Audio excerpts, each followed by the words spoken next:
Oséias, capítulo de número 2. Oséias 2.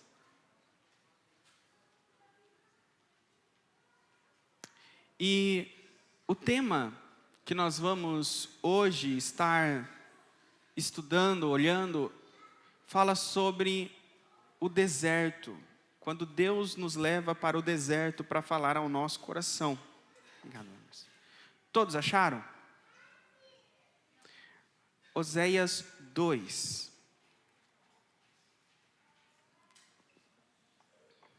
Quem achou diz amém. Quem ainda não achou fala, espera um pouquinho, pastor. Amém. Amém? A versão, podem colocar NVI?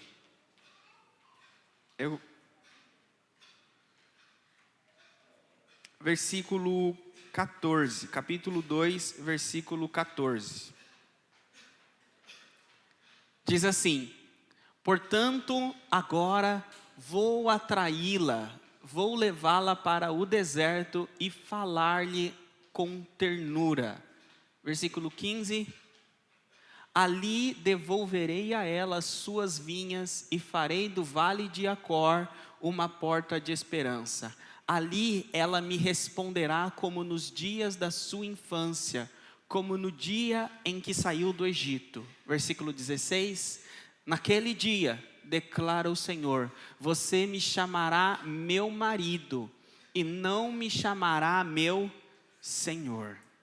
A minha versão, o versículo 16 diz assim: e será que naquele dia, a minha King James, eu não sei se a nova versão é igual, a que a minha é a 1611. Diz assim: naquele dia, diz o Senhor, tu me chamarás meu marido e não mais de Baal. Quem é de vocês está Baal? Levanta a mão. Amém. Eu vou explicar para vocês por quê. A Bíblia, primeiro eu quero que vocês entendam o contexto. Esse livro da Bíblia, ele foi escrito por esse homem chamado Oséias, que é o nome do livro, leva o nome dele. E Oséias, ele foi um profeta. Pode baixar um pouquinho aqui, Dodô, para mim, por favor? Está bem alto. E os profetas, eles eram levantados por Deus para levar uma mensagem para o povo. Eles eram levantados por Deus para levar uma palavra para a nação, para dar a direção para a nação. Então, quando a nação se afastava dos mandamentos de Deus, se afastava da palavra de Deus, o profeta era aquele que ia até a nação e ele proclamava a palavra do Senhor.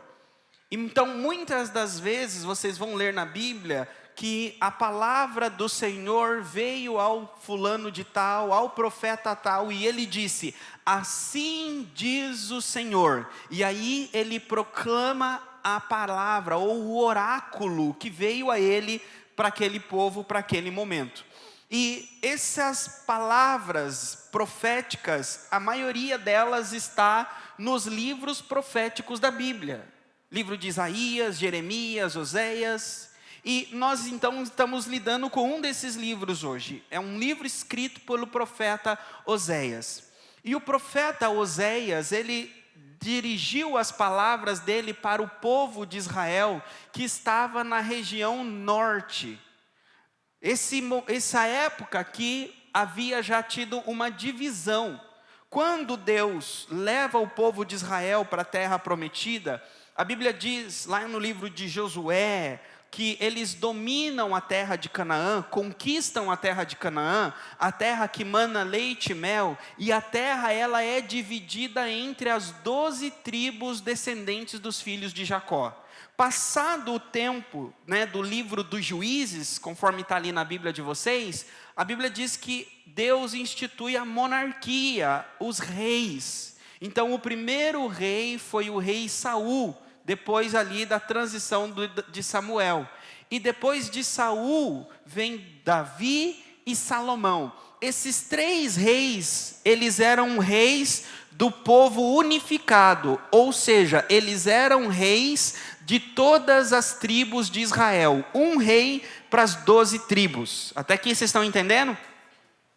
A Bíblia diz que depois, quando chegou o filho de Salomão, chamado Roboão, esse filho de Salomão, houve uma divisão no reino. E Deus levantou um homem chamado Jeroboão e deu a esse homem 10 tribos. Então Jeroboão se tornou rei de 10 tribos e Roboão, descendente de Salomão, se tornou rei de 2 tribos na região de Judá. Porque Deus disse: eu não tirarei o reino de Salomão, porque eu prometi a Davi que ele teria eternamente um descendente no trono. E então o povo separa. Então há um reino no norte de Israel e um reino no sul. E a Bíblia diz que esse reino do norte, esse povo de Deus do norte, eles se afastaram da palavra de Deus. Porque a primeira coisa que Jeroboão fez foi colocar ídolos de ouro lá. Porque ele pensou assim: Deus me deu essas 10 tribos, mas o templo é lá no sul. O templo está lá nas regiões de Jeroboão. Se eu não der um jeito de fazer um templo aqui no norte, o povo vai começar a ir lá para o outro reino, adorar no templo de Deus e vai me abandonar. E então ele pensou: eu preciso criar algum templo, alguma coisa aqui no norte para o povo buscar. E aí a Bíblia diz que ele colocou em lugares altos, em Betel e em Gilgal, bezerros de ouro. E disse: esses são os deuses que te tirou vocês. E aí ele começou a idolatria, que permaneceu no norte por várias gerações. Então a Bíblia começa a mostrar que o povo do norte foi aos poucos se afastando da palavra de Deus, foi seguindo os costumes pagãos, rituais idólatras e foi se afastando. Então aqui nós já passamos aí cerca de quase 400 anos, quando dividiu os reinos, vem esse homem chamado Oséias. Oséias, ele começa então a proclamar a palavra dele nessa região do norte, aonde estavam aqueles bezerros de ouro e também outras culturas pagãs, porque o pecado desse povo havia crescido de tal forma que Deus não estava suportando mais. Então Deus envia o profeta Oséias para dizer ao povo que as práticas deles não estavam agradando a Deus. E aí o profeta vai começar então a trazer a mensagem de Deus. E a mensagem que Deus traz é uma mensagem profética, mas através de um ato profético. Repitam: ato profético. Ato profético é uma atitude, uma ação do profeta que remete à palavra de Deus. Por exemplo, em Isaías 24, se eu não me engano, diz que Deus falou para Isaías: ande por 3 anos nu no meio do povo. Ou seja, tire a sua roupa e ande nu. Porque quando o povo olhar para você andando nu, a palavra é a seguinte: eles se afastaram da minha palavra e a Babilônia virá, dominará eles e levará eles escravos e nus. Então diz que Isaías andou 3 anos no meio do povo nu, como um ato profético. Entenderam? Um outro ato profético, em Ezequiel capítulo 4, Deus falou para Ezequiel: pegue excrementos humanos. Vocês estão entendendo o que é essa palavra? Excrementos humanos. E use para cozinhar a sua comida.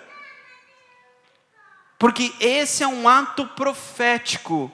Porque o povo se afastou da minha palavra e eles serão tão atormentados que é isso que eles usarão para cozinhar a comida deles. Então faça hoje o que vai acontecer com eles amanhã. Ato. Esse em si o profeta disse: Senhor, pode ser de animal? Dá um desconto para não ser humano. Aí Deus falou para ele: pode ser de animal. E aí ele usa de animal. Terceiro ato profético, nesse livro que nós vimos. Olha a Bíblia de vocês aí, no versículo 2. Capítulo 1, versículo 2 de Oséias.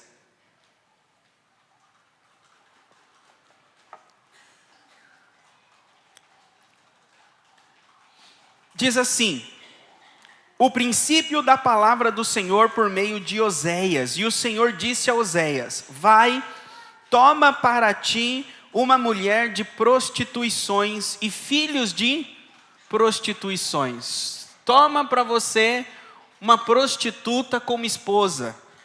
Então, o que ele era para fazer? Casar-se com uma mulher de prostituições.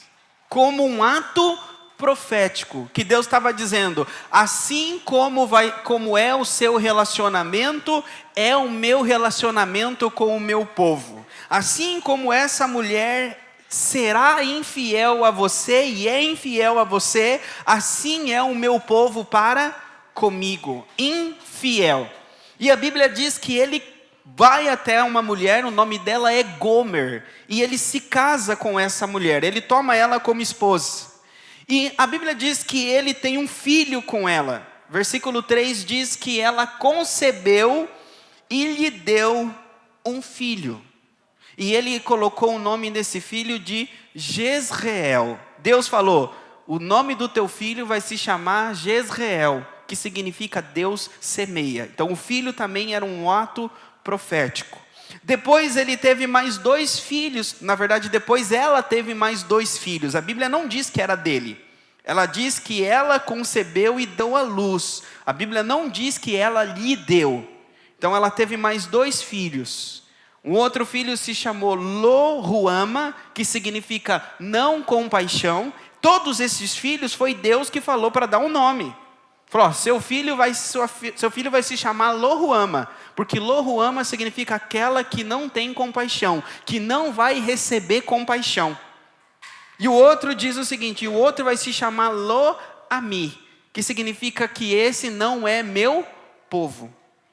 É muito perigoso a gente simplesmente abrir a Bíblia e falar: vou achar um nome para o meu filho na Bíblia. Aí você abre a Bíblia e põe aqui: vai ser esse nome, Lo-Ruama. Olha que bonito, Lo-Ruama. Não, Lo-Ruama significa aquela que não recebe compaixão de Deus. Então tem significado os nomes. Ah não, olha que bonitinho, Lo-Ami. Lo-Ami, vem aqui. Lo-Ami significa: esse não é meu povo. Então Deus está dizendo: dê o nome do teu filho Lo-Ruama, porque o nome do teu filho significa esse povo. Eu não terei compaixão deles. O teu outro filho, dê o nome de Lo-Ami, porque esse povo não é mais o meu povo. Por quê? Porque a mãe deles, a nação, se prostituiu. Aí no capítulo 2 ele vai começar dizendo o seguinte: levante, fale contra sua mãe, pleiteie com ela, fale legalmente contra ela, porque ela se prostituiu. Aqui Deus está dizendo o seguinte: a nação se afastou de mim. A nação começou a se afastar da adoração a Deus e começou a adorar outros deuses. Olha só o versículo 8. Pode colocar na King James para eles acompanhar comigo? Pode ser, é próxima da minha. Porquanto ela não sabia que eu lhe dei grão e o vinho e o azeite, e que lhe multipliquei a prata e o ouro, que eles prepararam para Baal, que eles usaram no culto a Baal. Deus está dizendo o seguinte: eu dei a prata para Israel, eu dei o ouro, eu dei o azeite, e eles pegaram a prata que eu dei, o ouro que eu dei, o azeite que eu dei, e levaram no templo, no culto a Baal, e entregaram a Baal. Então, a Bíblia aqui vai começar a falar que o povo deixou a Deus e buscou Baal. Baal, ele era um deus cananeu, adorado pelos povos da vizinhança de Israel. Ele era acreditado como Deus da fertilidade, o Deus que controla as tormentas e a chuva. E o culto a Baal era um pouco bizarro para os nossos dias. Porque o culto a Baal, eles acreditavam que Baal, ele tinha uma esposa, uma consorte chamada Astarote. Vocês vão já ver esse nome na Bíblia. Então, eles acreditavam que Baal e Astarote eram dois deuses e eles eram um casal. Então, quando eles queriam a fertilidade, chuva nas terras, eles acreditavam que Baal dava essa fertilidade. Mas essa fertilidade vinha através de relações. Então, nos templos de Baal, eram conhecidos como templos de prostituição. Então, os sacerdotes e as sacerdotisas de Baal estavam lá para copular com as pessoas. Porque eles acreditavam que quando eles copulavam com os sacerdotes e as sacerdotisas de Baal, Baal lá no céu estava copulando com a deusa Astarote e assim vinha a fertilidade sobre a terra. Então imagine que um homem, um israelita, ele ia, um casado, ia para o templo e se prostituía como uma sacerdotisa. E a esposa dizia, eu também quero para as nossas terras. Então ela ia casada e se prostituía com o sacerdote. Essa era a prática pagã no meio de Israel. E Deus tinha nojo disso. Outros deuses, eles queimavam crianças a Baal. Sacrifício de sangue. Então, essas práticas de idolatria, de paganismo, de feitiçaria, começou a poluir a moralidade do povo de Israel. Quando o povo se afasta de Deus, começa a cair as barreiras da moralidade. Começa a abrir a mente, os desejos, as paixões para as coisas pecaminosas. Então, quando o nosso corpo, os nossos desejos começam a ansiar, desejar, se inflamar por coisas pecaminosas que nós teríamos vergonha de falar, fazer publicamente, diante dos nossos pais, diante dos nossos filhos, significa então que nosso coração está se afastando da presença de Deus. Porque quando estamos próximos de Deus, sabemos que Deus, Ele vê tudo, sim ou não? Vê o nosso coração, vê o nosso pensamento, vê os nossos desejos. E aí quando temos consciência, certeza da presença de Deus, e tememos essa presença de Deus, quando começa a vir esses sentimentos, intenções, desejos dentro de nós, vem o outro lado e fala assim, Deus está vendo, Deus está percebendo, e você já faz misericórdia, sai de mim esse pensamento, sai de mim esse desejo, sai de dentro de mim. Por quê? Porque isso é um ato vergonhoso. Agora, quando o povo se afasta da presença de Deus, quanto mais longe da presença de Deus ele fica, quanto mais nas trevas ele vive e habita, espiritualmente falando, emocionalmente falando, o coração nas trevas, mais atos vergonhosos e pecaminosos ele comete. Pessoas que se afastam tanto de Deus, que vivem uma vida na luz e outra vida nas trevas. Diante da luz, no dia elas são uma pessoa, mas na noite, nas trevas, ela tem outro nome, outro codinome, e ela pratica outras coisas, porque ela está longe de Deus. Longe de Deus. E Deus está dizendo aqui, o meu povo se afastou de mim e ele se prostituiu com Baal. Baal significa Senhor. Então, você vai achar na Bíblia, por exemplo, lá em Êxodo, quando fala que o dono de um boi, se o boi matar alguém, Êxodo 26, a Bíblia vai dizer que devia apedrejar o boi, porque o boi matou alguém, essa era a lei de Moisés. Mas o dono do boi não deveria ser penado, né? Receber a pena pela morte da pessoa, penalizado, obrigado. Logo, a palavra lá, dono, no original, tá bem aí o menino? Não tem problema, é que eu me assustei, achei que ele estava passando mal, desculpe. Logo, esse dono, esse boi, né, o dono desse boi, a palavra lá para dono no hebraico é Ud-Baal. Então, lá o povo já usava essa palavra Baal para dizer senhor, dono. Só que os povos vizinhos usavam esse nome para se referir a um Deus, a uma entidade. E essa entidade então era chamada de Senhor, de dono deles. Então o povo de Israel estava praticando esses atos pagãos a Baal, mas o povo de Israel achava que estava fazendo e entregando a Deus. Na cabeça deles, eles estavam buscando Yahvé. Na cabeça deles, eles estavam servindo o Deus de Moisés, o Deus de Abraão. Eles estavam literalmente confusos.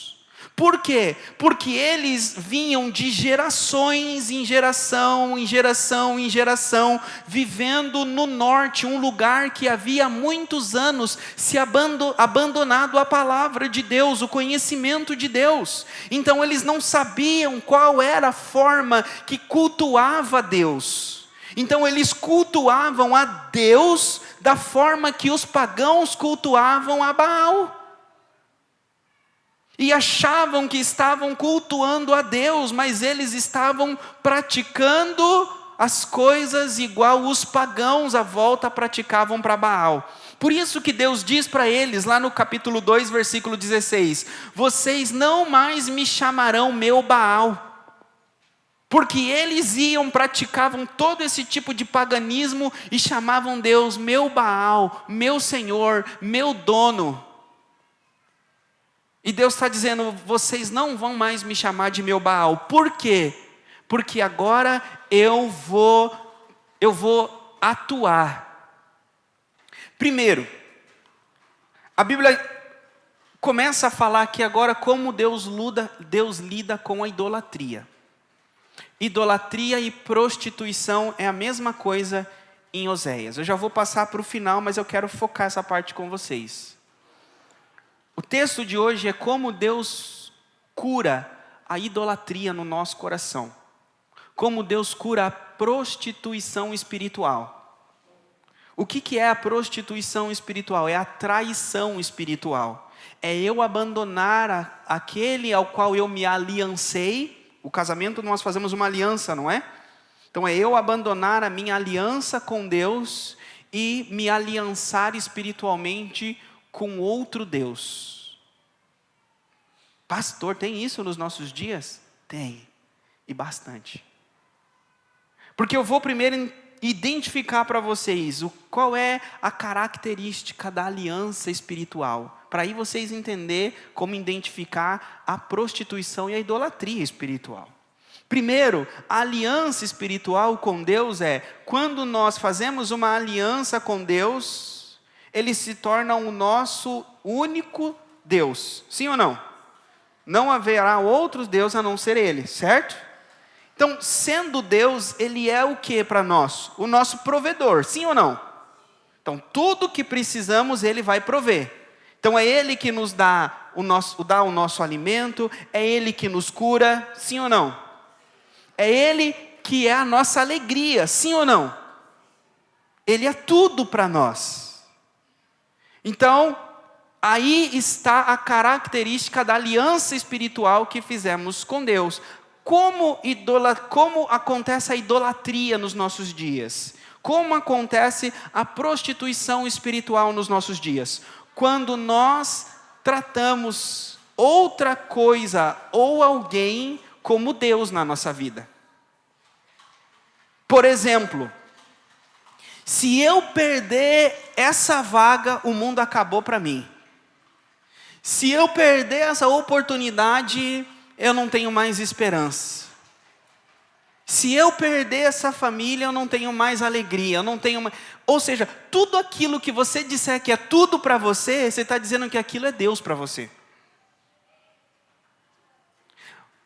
Significa que nós podemos perder tudo e não ter nada. E se tivermos Deus, temos tudo. Entenderam? Então, a idolatria nos nossos dias é adorar algo ou alguém. Como que adoramos algo ou alguém? Nós cremos, dizemos a nós mesmos que aquele algo ou aquele alguém é tudo que nós precisamos. É tudo que nós temos, é o que nos faz feliz. É o meu provedor, é a minha alegria, é a minha satisfação.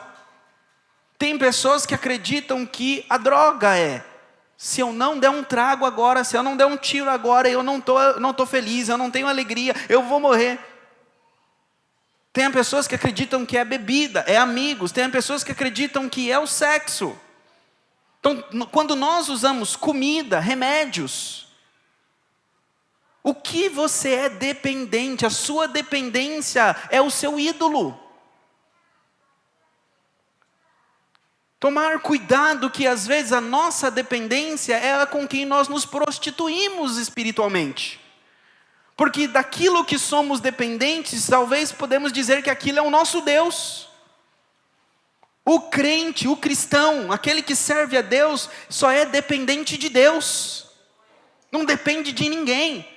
Se quiser me mandar embora, amém. Se for da vontade de Deus, você vai fazer tudo para me mandar embora e eu vou ficar. Agora, se for da vontade de Deus que você me mande embora, eu vou feliz, porque Deus vai me prover, Deus vai abrir portas, Deus vai cuidar de mim. O cristão não é dependente de nada. Eu não sei, pastor, o que vai ser da minha vida se a minha véia se for. Jesus fica com você, irmão. E um dia entrega a sua vida a Cristo, que você vai estar junto com a sua véia lá no céu. Ou seja, nada nessa vida é Deus para nós. Nada nessa vida é melhor do que ter Deus. Nada nessa vida deve tirar a nossa alegria de viver. Tem pessoas que perdem as coisas nesse mundo, viram moribundas, iradas. A casa não acende luz mais, não limpa a casa mais. Por quê? Não, a vida acabou para mim. Não, deixa Jesus entrar na tua vida. Para que você viva uma vida colorida, deixa de viver preto e branco. Porque quando Jesus entra, Ele é Deus na nossa vida. E a vida vira colorida. Os amanhecer é diferente. Enxergamos o mundo diferente, ouvimos as coisas diferente. Por quê? Porque estamos em aliança, em casamento, em fidelidade com o único Deus da nossa vida. Só que o que acontece? A gente vem e fala assim: Senhor, Tu és o meu Deus, Tu és o meu Senhor, eu sou Teu, Tu és meu, louvado seja. Levanta a mão, canta. Aí de segunda a sábado, esquece de Jesus. É dependente do dinheiro, é dependente do remédio, é dependente de pessoas e se preocupa, fica ansioso, não dorme, corre para lá, corre para cá. Aí Jesus fala o seguinte: deixa eu te falar uma coisa. Eu estou ficando com ciúme de você, viu? Você está esquecendo de mim durante a semana. Eu estou vendo que você está preocupado. E eu estou esperando a tua oração. E ao invés de orar, você vai tomar um remédio. Eu estou com ciúme dessa caixa de remédio. Eu estou esperando a tua oração. Você me buscar e me louvar. Mas em vez de me louvar, você está indo conversar. Você está indo para a internet fazer coisa que eu não gosto. Estou ficando com ciúme. Aí Deus fala o seguinte: sabe o que eu vou fazer? Eu vou agora lidar com as coisas que você está me provocando ciúme. Aí Deus fala o seguinte: eu vou levantar barreiras, espinhos. Capítulo 2, versículo 6, por favor.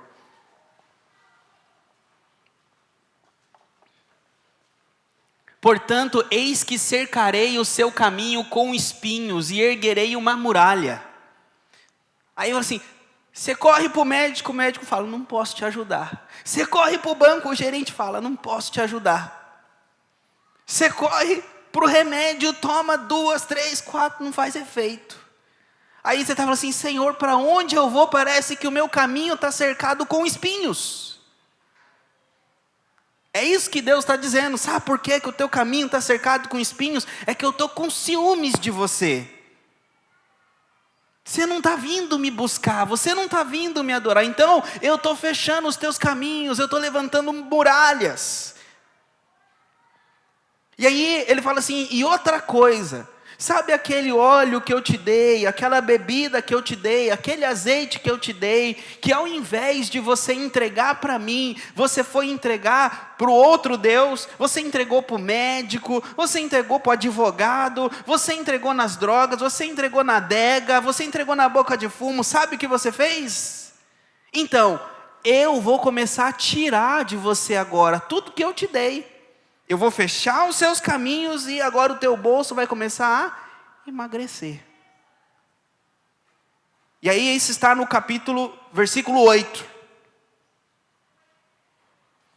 Versículo 9. Portanto, retornarei e tirarei o meu grão a seu tempo e o meu vinho a sua estação e reaverei a minha lã, o meu linho, dados para cobrir a sua nudez. Capítulo 2, versículo 9. Sabe o que Deus está dizendo? Então, lembra aquele linho que você cobria a sua nudez? Então, era meu. Lembra aquele arroz que vinha na sua cesta básica da sua empresa? Então, era meu. Você dizia, não, é minha cesta do meu trabalho. Não, era minha cesta. Eu dei ela para você comer. Tudo que nós temos é de Deus. Tudo. E se você não tem coragem para crer nisso que eu estava falando, então faça uma oração agora. Fala assim, Senhor, eu não acredito nesse pastorzinho de 1,5 metro, não. Se tudo for teu mesmo, então essa semana tira tudo. Tem coragem? Tem coragem? Se não tem fé, faz essa oração. Faz essa oração. Porque é importante entender que tudo é de Deus. Porque quando Ele começar a tirar, quando vocês veem que a coisa começar a apertar, você sabe aonde encontrar. A pior coisa é você chegar na sua casa, sumir as coisas e você não saber para onde foi, não é? Roubaram quem levou, não é? Agora, se eu sei quem levou, aonde está, é só ir buscar, não é? Então imagine. Saiu a saúde, saiu o emprego, saiu os bens, veio a doença, veio a luta. Para onde foi a saúde? Para onde foi os bens? Para onde foi o dinheiro? Jesus levou, Deus levou. Então eu sei onde está, é só ir buscar. Como vai até Ele? Dobra o joelho. Fala assim, Senhor, né? Faz aquela cara de pau. Tem misericórdia de mim, me perdoa. Abre os meus caminhos, expande o meu caminho, me mostra, não deixa que eu me afaste de novo, mas devolve, eu preciso daquela cesta, eu preciso daquele emprego. Sabe o que Deus está falando? Que você, quando você fizer isso, é o texto que nós lemos hoje, Deus está dizendo assim, eu atrairei ela para o deserto. Esse atrair aqui, irmãos, é uma linguagem emocional, amorosa. Deus está dizendo o seguinte, eu vou falar ao ouvido dela, eu vou seduzir ela, eu vou levar ela para o deserto. Não está dizendo assim, eu vou falar bravo. Está dizendo assim, eu vou falar com amor, com ternura. E eu vou levar ela para o deserto. Por que o deserto? Porque o deserto é dependência total de Deus. Deserto não tem distração, não tem luzes, não tem música, não tem festa, não tem baú, não tem nada. Sabe o que Deus está dizendo? Eu vou levar ela para um lugar para ela ver que o meu relacionamento com ela é por amor. Não é pelas coisas que ela tem para me dar. Baal quer óleo, Baal quer lã, Baal quer vinho, Baal quer dinheiro. Eu não quero nada, porque tudo que ela tem é meu. Então eu vou levar ela para o deserto, vou tirar todas essas coisas e vou me declarar para ela no deserto. Quando ela estiver pobrezinha, acabadinha, que Baal não quer, que nenhum Deus quer, eu vou dizer, eu te amo como você está. Você vai falar assim, mas Senhor, eu me prostituí, Senhor, eu estou toda acabada, antes eu era cheirosa, eu era bonita, eu era linda, e eu me entreguei a Baal, olha como eu estou toda acabada agora, não sou nem a sombra daquele pitelzinho que eu fui no passado, e o Senhor me quer assim. Ele vai dizer, quero assim. Porque eu não olho o seu exterior, eu não olho como você está, eu olho o seu coração, eu olho o seu interior. Eu te formei no ventre da tua mãe e eu te escolhi. E ele diz o seguinte, eu vou restaurar a tua beleza. Eu vou restaurar você como você era no princípio. Completamente eu vou curar você. Se você se voltar para mim. E aí ele diz o seguinte, você não vai mais me chamar meu Baal. Ele assim, agora você vai me chamar meu marido. A palavra marido, no hebraico é Ishi. Ishi é a mesma relação que é usado lá de Adão e Eva. Que eles eram maridos. A linguagem aqui é o seguinte, você vai me chamar de meu marido. É uma linguagem amorosa. Sabe aquelas linguagem amorosa que só os casais têm? E aí, benzinho, docinho, amor. Não fala Senhor, mas é aquela linguagem carinhosa. Deus está dizendo o seguinte, você vai agora me tratar de forma carinhosa. Você vai me chamar de meu marido. Não vai me chamar de Baal. Por quê? Porque eu vou arrancar o nome dos Baalins da tua boca. E aqui é uma palavra profética que eu quero encerrar com ela. Esse versículo está é o 17, capítulo 2, versículo 17. Diz assim, da sua boca tirarei o nome dos Baalins e não mais se lembrará. Ele está dizendo o seguinte, você não vai mais falar o nome dos Baalins. Baalins é porque cada cidade tinha era uma dedicação a Baal. Tinha Baal, Zefon, Baal, Gade. Cada cidade adorava a Baal. E Deus está dizendo o seguinte, eu vou tirar o culto de Baal e eu vou tirar o nome dos Baalins, os derivados de Baal da sua boca. Você não vai mais falar.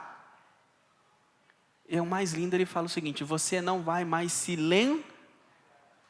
Aqui Deus está falando de cura interior, cura de memórias. Você não vai mais lembrar das prostituições. Tem pessoas que ficam presas no passado, com memórias de atos vergonhosos, memória de coisas que fez no passado. E essas memórias são memórias causadas por Baal e por Baalins.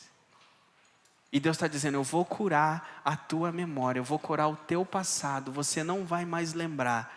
Se você acreditar, hoje, Deus pode colocar uma pedra, e não importa o que você fez até aqui. Senhor, mas eu fiz isso, eu fiz aquilo. Hoje, entrega no altar, e vive uma nova vida daqui para frente.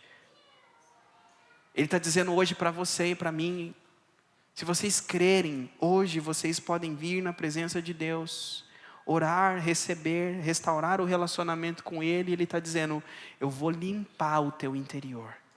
Você não vai lembrar mais de Baal, você não vai sentir desejo mais por Baal, você não vai sentir mais atração, sedução pelas coisas do mundo e de Baal. Eu vou curar a tua memória. E você vai se aliançar comigo novamente. Deus está dando uma segunda chance para um relacionamento aqui. E aí, junto com esse relacionamento, vem restauração. Restauração. Ele diz o seguinte, eu vou te devolver. Versículo 15. E lhe darei as suas vinhas dali. Dali de onde? Do deserto. Lá do deserto eu vou devolver a tua vinha. Eu vou devolver para você as figueiras, o vale de Arcor será uma porta para a esperança, e ali no deserto ela cantará. cantar no deserto. Mesmo em meio a lutas, a dificuldades, você vai ver o deserto à tua volta prosperar. As vinhas, a esperança, e aí você vai começar a cantar no deserto. Por quê? Eu falei assim, porque o meu marido me aceitou de novo. Restauramos o nosso relacionamento. E agora tudo vai bem comigo.